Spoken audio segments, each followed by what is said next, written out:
King of Kings.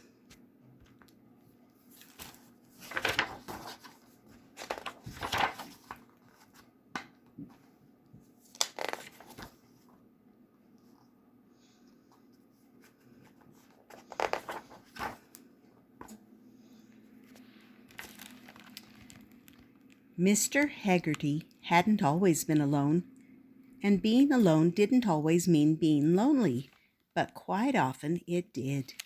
Once there had been a Mrs. Haggerty whose name had been Doll, or sometimes Dolly, and they had been married for a great many years, and there had been good days and bad days, but mostly good, some ups and some downs, but mostly ups, and the great many years had not seemed nearly enough before Mrs. Haggerty got ill, and then very much iller, and died, so that now there was only Mr. Haggerty and Cat the cat, and Jacko. Cat the cat had never been bought or in any other way chosen. He had just come, one day into the wall, the next day in the yard, the third day into the house, and after that, as Mr. Haggerty said, paws under the table for good. Cat, like all cats, came and went as he pleased, but Jacko had been chosen all right, for his black patch eye, and his brave, bright bark, and for being cheap from the man with the cart in the lane because his legs were bandy. See, there's Jacko. He's a dog. Mr. Haggerty's house was the last in the street. After it came the wharves and warehouses, the empty lot and the church, the building site, the road, and the railway. But walk another way, and there were still a few streets left, though not the street where Mr. Haggerty was born and grew to be a man, nor the one where Mrs. Haggerty had been born and got married from, all those years ago. They are gone, and their neighbors' houses too, and the pub and the shop on the corner, pulled down in heaps of dust and rubble and carted away on trucks. There were cranes now, and sight offices, concrete girders and craters in the ground, men in hard hats and machines, judder, all day. But walk a bit farther still, which Mr. Haggerty and Jacko always did, and there was the lane, just as it had always been, and the streets and squares around it, and shops and buses and flats and people, schools and churches, the bit of park, and the King's Hospital. And now it was Christmas Eve. Mr. Haggerty had been about all day. He liked to be about. He liked Christmas Eve. Everybody talked to everybody else, and there was a lot of bustle. People were cheerful. He'd been about the market, among the stalls and carts. Then he and Jacko had stood for a long time on the corner, just for the pleasure of watching everything. He'd had his dinner out, pie and chips, and his tea with a mince pie on the house. Lotta, who kept the cafe, had said, "Because it's Christmas." And now it was dark. But now it was late. Dark. Now everything was closing down. They were sweeping up around the carts, sprigs of holly and paper from the oranges, and a few lost Brussels sprouts. "Good night, then. Happy Christmas." Lamps out, blinds up, shutters down. The main road was jammed. The trains went along the line full of everyone going home. So Mr. Haggerty and Jacko went home too. Across the building site, quiet now, the great crane still and silent.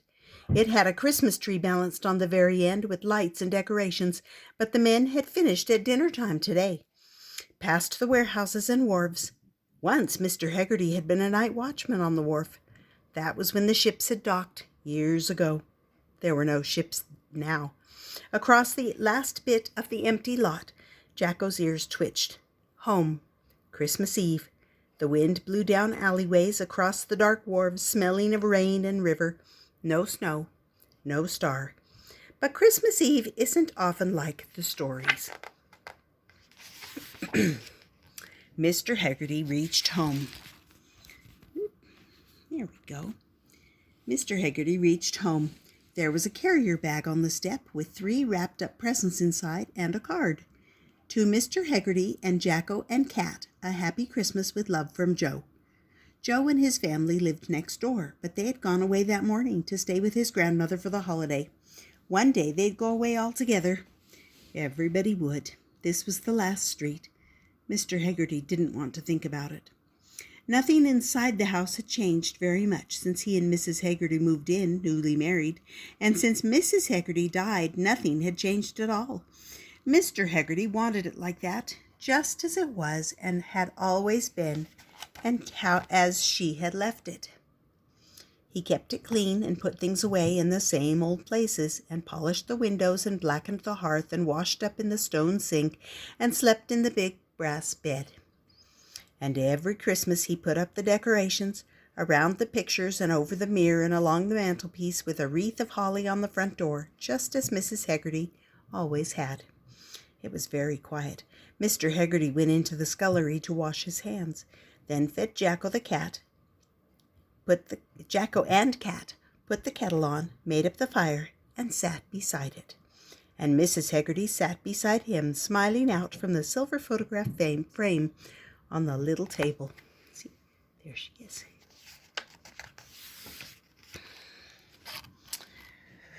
Later, the band came and played Silent Night and Hark the Herald Angels under the orange lamp at the end of the street, and the man with the collecting tin came down to Mr. Heggarty's door, and they had a chat. Then they played one more carol, which was In the Bleak Midwinter, because it had been Mrs. Heggarty's favorite, before they went away. But for quite a while, the strains of trumpet and tuba and cornet, O Little Town of Bethlehem, and While Shepherds Watched, floated faintly back to him across the wharves and the empty lot. Then it was quiet again.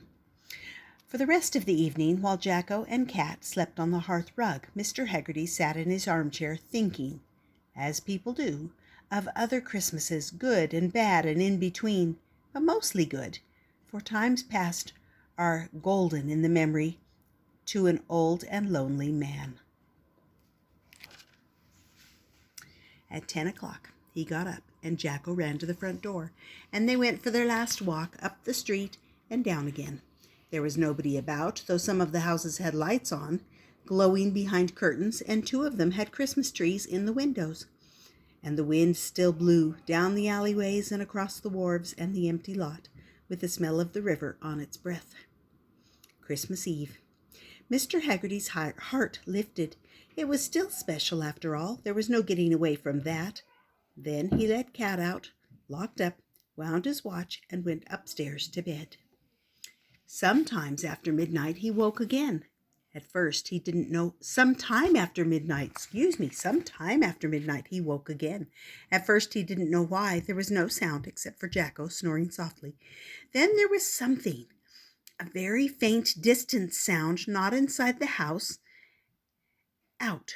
Mr. Heggarty put on his slippers, went down the stairs, and opened the front door. Everything was still. It had stopped raining, and the wind had died down. The moon shone. Jacko came pattering down the stairs and stopped beside Mr. Heggarty at the front door. There it was again, very faint, a mewling sound. Kittens?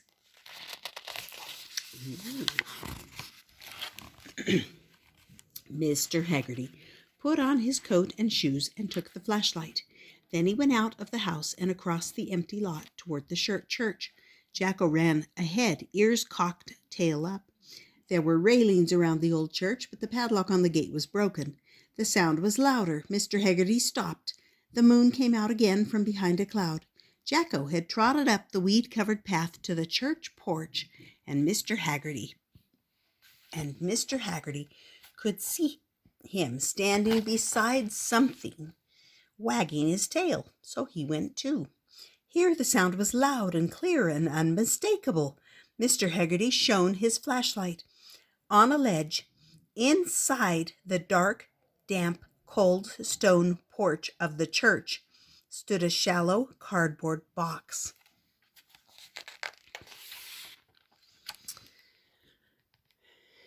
Inside the box lay a baby. It was very small and wrapped in a scruffy piece of blanket. "Now then," said Mr. Heggarty softly, "now then." But then he didn't quite know what to do. He and Mrs. Heggarty had never had any children. Mr. Heggarty had never even held a baby. In his own home there had been 7 children, but as he had been the youngest, all the others had picked him up. The moon went behind a cloud again, and the baby stopped crying and just lay. Jacko sat, waiting. "Well," said Mr. Haggerty.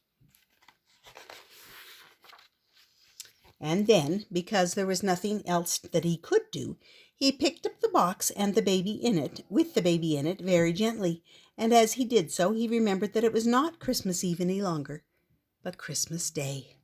Then, carrying the box very carefully, he made his way slowly out of the church porch and back across the empty lot, Jacko trotting at his heels. He couldn't hold the flashlight as well, so he put it at the bottom of the box by the baby's feet. Up the street, past the building site and the wharves and the warehouses, empty and silent, toward the streets and then the market, the shops, the lane. His footsteps echoed. The pubs and cafes had long since shut. The last trains had gone, and there were no cars on the main road. Mr. Haggerty walked on, stopping now and then to set the box down and rest his arms. Then Jacko stopped too and waited patiently. The baby had gone to sleep. From across the last square beside the bit of park, Mr. Haggerty could see the lights shining out. "Now then," he said. But then, just for a minute, he didn't want to go on, didn't want to let the baby go. He felt a strange, half-sad, half-angry feeling, like a knot tightening inside him. Whoever could have left it in a box on a cold porch at Christmas? He looked down at it again, but then, because he knew there was only one right thing to do, he crossed the road and walked up the drive to the entrance. "Stay," he said. Jacko stayed. Then Mr. Haggerty went through the glass doors of the lighted entrance of the King's Hospital.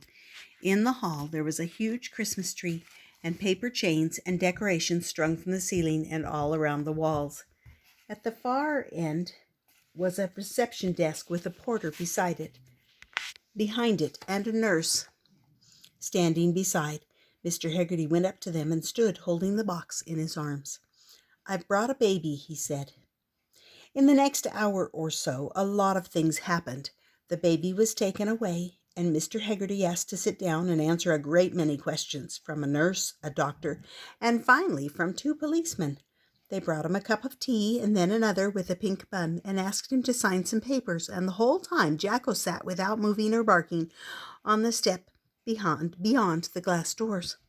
But in the end the nurse came back again and said, "You can go now, Mr. Haggerty. You must be tired out."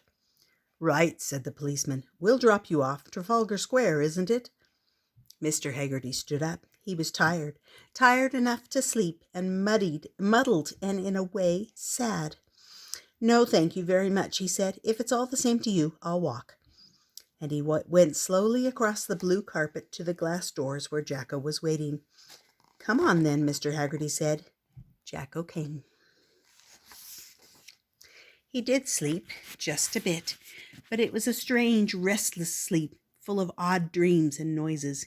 When he woke up properly, it was just coming light, gray, damp-looking. "Happy Christmas, Jacko," Mr. Haggerty said. Jacko hardly stirred. He was going to make a cup of tea and then open his present from Joe, but as he washed, he knew he wouldn't, not yet, knowing that he would have to go there first, straight away, because the baby had been on his mind all night, and he couldn't settle until he'd made sure about it.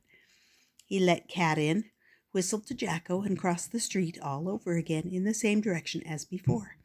And as he walked, he wondered, whose baby? When? How? Why? What would happen to it now?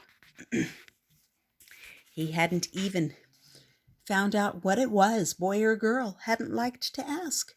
The hospital looked different in the early morning light, larger, grayer, somehow less friendly. But he left Jacko on the step again and went in down the blue carpet.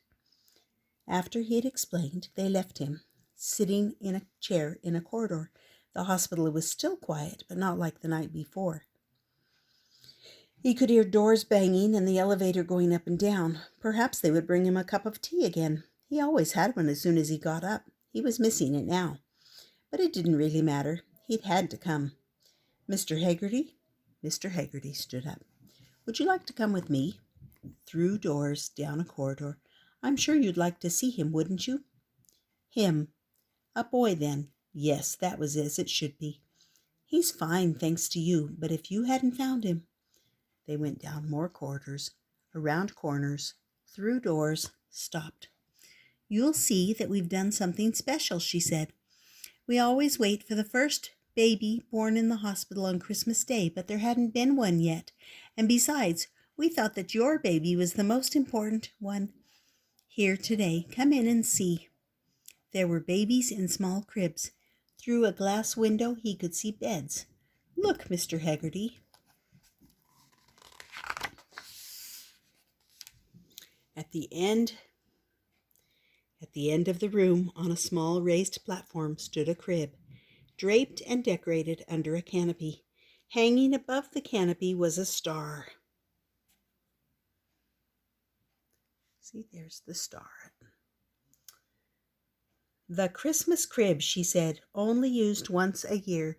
Today, Mr. Haggerty went a step closer, looked down, and there he was, the baby from the cardboard box, in the dark church porch, the baby he had found and carried here with Jacko, the Christmas baby. For a while, Mr. Haggerty didn't speak. Then he said quietly, King of Kings, that's who he is, the King of Kings, and went, smiling, out of the nursery. They did find him a cup of tea and breakfast too, and a plate of sausages for Jacko, and said they would be letting him know what happened to the baby when there was any news. And you'll be welcome to come and see him, you know, the nurse said. All day, any day. Thank you, Mr. Haggerty said. Thank you very much. I should like that. And then he went home with Jacko trotting beside him through the quiet early streets of Christmas morning.